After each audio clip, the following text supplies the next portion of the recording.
জানেন, কিন্তু একজন লোক যদি জানেন আমাদের ব্যাপারে, আমাদের একেবারে আত্মপান্ত ভিতর বাহির, তিনি হচ্ছেন জাতীয়তাবাদী দলের মাননীয় মহাসচিব। কারণ হচ্ছে যে আমরা দীর্ঘ 15 বছরের আন্দোলনের সময় যে লোকটিকে সবসময় কাছে পেয়েছি, যে কোনো সময় গিয়েছি, তিনি আমাদের সব প্রোগ্রামে অ্যাড্রেস করেছেন এবং থেকেছেন, যার কারণে সেই কৃতজ্ঞতা তো জানাতেই হবে। আজকে আমরা অনেক কিছু পাইনি, এই ক্ষোভ আমাদের আছে, কিন্তু আমরা অনেক কিছু পেয়েছি। তো আমরা রাত্রে ঘুমাতে পারতাম না বাসায়, এটিকে আমরা জানি না? আমরা তো এখন ঘুমাতে পারি বাসায়। আমরা কথা বলতে পারতাম না, কথা তো বলতে পারি এখন। এগুলো পেয়েছি, কিন্তু আমাদের পাওয়ার আরো অনেক কিছু আছে, সেগুলোর সময়ও তো আছে। আমরা এত ধৈর্য হারা যদি হয়ে যাই, তাহলে বিশৃঙ্খলা তৈরি হবে। আমরা ধৈর্যের সাথে সব পরিবেশটা মোকাবেলা করতে চাই। আপনাদের কাছে অনুরোধ করব যে আমাদের দাবি দাওয়াগুলো, আমাদের চাওয়াগুলো আমরা বলবো শালীনতার সাথে, ধৈর্যের সাথে। সময় আছে, স্থান আছে, সব স্থান কাল পাত্র ভেদে আমরা সেগুলো বলবো। আমরা সমালোচনা করব, আমরা আমাদের কথা বলবো, কিন্তু আমরা ধৈর্য হারা হব না। এটি আপনাদের কাছে আমার একটি অনুরোধ।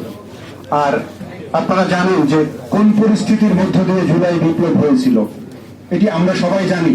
যে যখন আজকে আমাদের মূলত চারটা দাবি ছিল। তো যে আওয়ামী দুঃশাসন থেকে মুক্তি পাওয়া, বৈষম্য দূর হওয়া, জুলুম হত্যা গুমের বিচার হওয়া এবং বৈষম্যের বিলোপ হওয়া, এই চারটা মূলত দাবি ছিল। আমরা তো সেই জায়গা থেকে সব দাবি আমাদের পূরণ হয়নি, কিন্তু আমাদের সামনে সময় রয়েছে। আমরা বলবো যে এখন যে কথাটি আমাদের মারুফ কামাল খান সোহেল ভাই বলেছেন যে বিভেদের সময় নয়, এখন আমাদের ঐক্যের সময়। জাতির দুর্ভাগ্য হচ্ছে যে আমরা বিগত 55 বছরে জাতিকে একটু ঐক্যবদ্ধ জাতিতে পরিণত করতে পারিনি। একবার শুরু হয়েছিল 1975 সালের পরে, সেটা বেশি দীর্ঘায়িত হয়নি। সুতরাং আবার সেই বিভক্ত জাতি, আজকে আমরা হানাহানি করছি পরস্পরের বিরুদ্ধে। আমাদের জাতিকে ঐক্যবদ্ধ করবার জন্য সরকার তার জায়গা থেকে ভূমিকা পালন করবেন, সেই প্রত্যাশা রাখছি। এবং আমরা যারা এখানে সাংবাদিকরা রয়েছি, সেই জায়গায় আমাদের যে সহযোগিতা করা দরকার, সেই আন্তরিকতা নিয়ে আমাদের সহযোগিতা করতে হবে। আরেকটি কথা বলে আমি শেষ করছি, যে বিগত 15 বছরে হাসিনাকে ফ্যাসিবাদের দানবে পরিণত করার জন্য যে গণমাধ্যমগুলো কাজ করেছিল, তার একটি অংশ আবার কিন্তু নিজেদের মধ্যে বিভেদ তৈরি করবার পথে নেমেছে।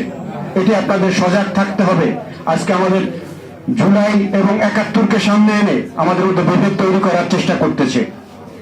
আমাদের 71 এই জাতীয় অস্তিত্বের ইতিহাস, সেটি আমাদের ভুললে চলবে না। 24-এ আমরা যে ফ্যাসিবাদের পতন ঘটিয়েছি, এই দুটার সাথে মুখোমুখি দাঁড় না করিয়ে, দুটার ভিতরে ঐক্যের সেতুবন্ধন রচনা করে এই জাতিকে ঐক্যবদ্ধ করে আমাদের সামনে এগিয়ে যেতে হবে।